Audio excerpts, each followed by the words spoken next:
أهم الأفعال في اللغة الإنجليزية: learn يتعلم، leave يترك، let يسمح، lie يكذب، lie يركض أو يتمدد، lift يرفع، light يضيء أو يشعل، like يحب.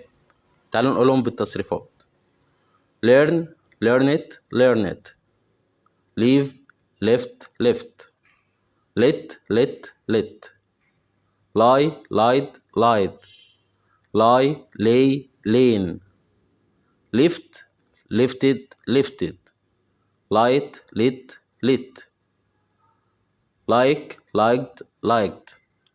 متنسوش تدعموا الفيديو بلايك عشان يوصل لكل الناس، واللي مشتركش في القناة يتفضل يشترك.